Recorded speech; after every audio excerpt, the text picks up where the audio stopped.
Hi, today I'm going to show you how to uninstall apps from your POCO X6 Pro. So I'm going to show you step by step. So let's start. We go into the settings and we're going to go to the apps section. So it's in the very end of the menu. I'm already here, so I don't need to scroll. So in here we go into the manage apps. So here we have a list of the apps that we have on our device. And for example, I would like to delete this puzzle game from my phone. And in the very end, on the bottom of your screen, you have three icons. And you just need to press on the trash can on install.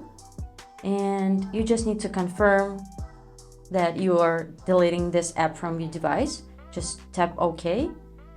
And it's done. But keep in mind that some apps cannot be deleted, such as camera or system apps, like this. I'll show you. See?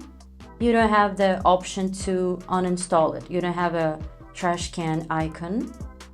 And same with the Google Chrome, you just can uninstall updates, but you can't delete it. So I hope this video was helpful. Thank you for watching.